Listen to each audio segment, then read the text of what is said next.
Myself, Dr. Pranaya Bagde. I'm consultant dermatologist, psychologist, and hair transplant surgeon at Inside Derma Clinic, Panampally Nagar, Kochi.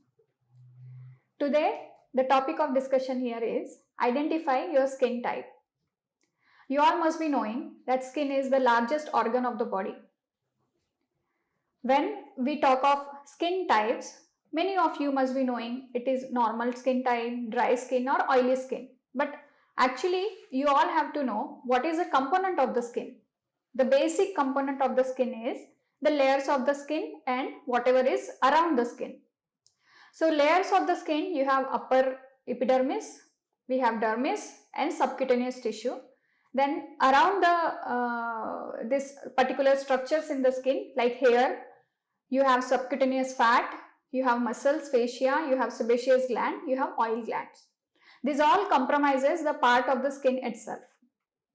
When you say skin, the upper epidermis is very important. There are 5 layers in the epidermis.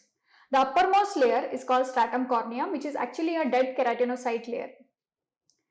In upper layer of the dermis, topmost layer, you have lipids, ceramides, natural moisturizing factor, which protects and nourishes your skin. When you go a little down, the downmost layer, the basal layer is stratum basale, from which the new keratinocytes or new skin cells are generated. They go up, and at the uppermost layer they are shedded. This is called a cycle of keratinization, which is of 28 days. Then coming to dermis.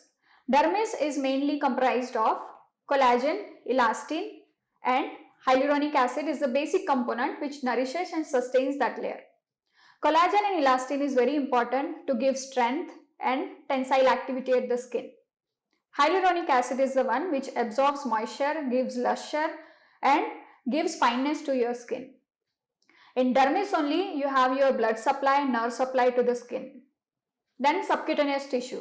So your lymphatics, your glandular secretions, everything goes from this layer to upwards.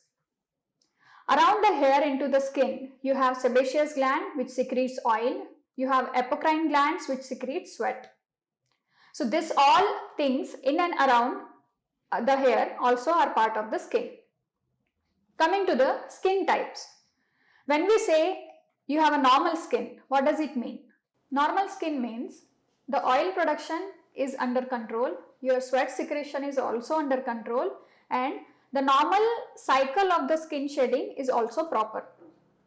When you call it a dry skin means the oil in your skin is less. Rather, you have less barrier function also. So on the uppermost layer, the lipid, ceramides, moisturizing factors are less. So the barrier function or protector function of your skin is not playing role. At that time, lack of such protection, you develop dry skin and you are more prone for infections or contact allergies. Then comes oily skin. Obviously, as the name suggests, oily skin means there is hyperactive oil gland. So there is lot of oil secretion. Predominantly certain areas in your body, you have predominance of these glands like scalp, face, chest, any certain areas like buttocks or groin. These areas you have more oil secretion. So somebody who comes and tells that on my face only the center portion has lot of oil while other areas of the bodies are okay, that can also happen. Then comes combination skin. In combination skin, you will have oiliness in certain areas while other areas will be absolutely normal or dry. That combination can also happen. That is under influence of lot of factors. Then comes very sensitive skin. Why sensitive skin? Because this skin is always getting irritated by some or the other allergens, cosmetic, fragrance or any fabric. So it becomes very sensitive. Sensitive skin is mainly dry skin. In that case, even the protectant of the skin is very low.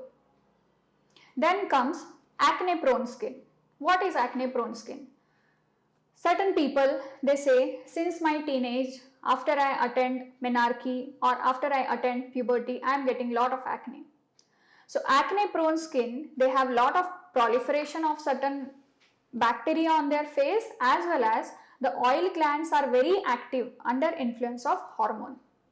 That skin is acne prone. This is a physiological condition where hormones are playing role. But otherwise also, if they apply certain cosmetics on the face, if they are applying, even not applying anything, but they are coming in contact with certain oily or greasy things, they will get acne on their face. Then comes matured skin. So what is matured skin? The skin which is aging is actually a matured skin.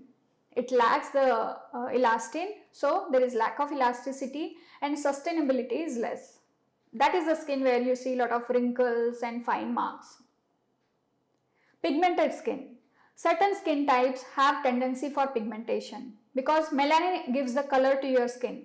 So there is hyperactivity of this melanocyte in your skin. So in that case, anytime you get exposed to sunlight, anytime you get exposed to certain allergens which you are allergic to or something, your skin will get tan or dark. So that again becomes very sensitive type skin. Coming to the very important thing, that how to identify that what type of skin do I have. It's a very simple test that we do. We can call it tissue paper test. You just have to take a dry tissue paper.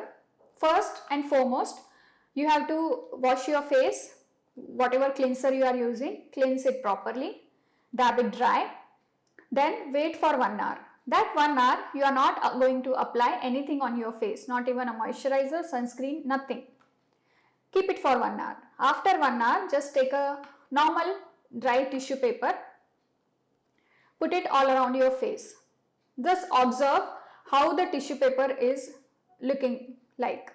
If the tissue paper is clear, you have a normal skin. And you also have to observe how is your skin like. If you have a normal skin, you will not feel greasy or you will not feel dryness or tightness. So that is normal skin.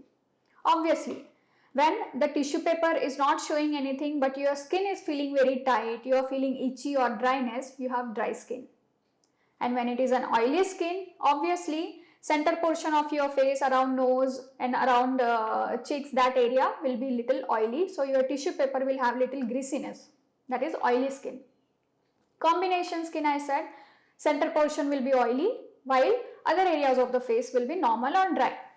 So with simple tissue use, you can identify which is the type of your skin. And other skin type, as I mentioned, like pigmented, matured or sensitive or acne prone skin, you obviously know after application or after using certain products or after particular climatic exposure, you develop that rashes, blemishes, tanning. So you understand that your skin is not tolerating it. What are the factors actually that play role? How our skin changes? Very important factor is a genetic background. Lot of people, acne runs in their families. Previously we used to say acne is just an age related thing, but it is not so. So genetic factor is very important. Then your hormonal changes. In pregnancy also the skin becomes very sensitive. So at that time the sensitivity of the skin increases, you get tanning, darkening, pigmentation and all that, you get acne also. While in menopause, there is withdrawal of the hormone. So at that time, your hyaluronic acid in the dermis is not producing that much of suppleness and fineness to your skin. So you look like an aged skin or you age. In certain times in puberty, your hormonal influence is so much on the oil gland that it hypersecretes the oil. So at that time, you get oily skin. Certain medications. Nowadays for skin whitening, everybody uses steroid or hydroquinone creams. At that time, you sensitize your skin up to the level that it becomes very sensitive. Then climatic change also. If there is lot of humidity, you tend to have oily skin because your glandular secretions will be high. If you are in a climatic situation where there is all the time cold, you tend to have dry skin. If you are all the time immersing your hands or feet or you are all the time into rain, again you get certain skin which is very sensitive or which is very dry. So certain factors definitely plays role, and even certain medical conditions. If you are diabetic or hypothyroid, your skin temperature changes will happen. As so, your dryness of the skin will also happen in that case. So there are multiple factors that play role to decide what type of skin you have. But simple tissue paper test, as I just mentioned, can let you know that what type of skin you have. And accordingly, when you see a dermatologist or a skin specialist, you can even tell them, I think doctor that this is my skin type. How it helps? It helps you to understand your skin better. It helps you to understand what products you can use and what you need not use. It helps you to understand if you acquire any skin infection or any insect bite reaction or any sort of skin blemishes. You have to understand, because I have this type of skin, that is why I am developing this type of condition on the skin. At the same time, knowing your skin type makes you understand that what other people using the products, it need not be suitable for you. So you have to be very alert and cautious on choosing the products that you are using. This was all about the skin type. We'll come again with few more informative videos about your skin, about your cosmetological treatment. Thank you very much for watching.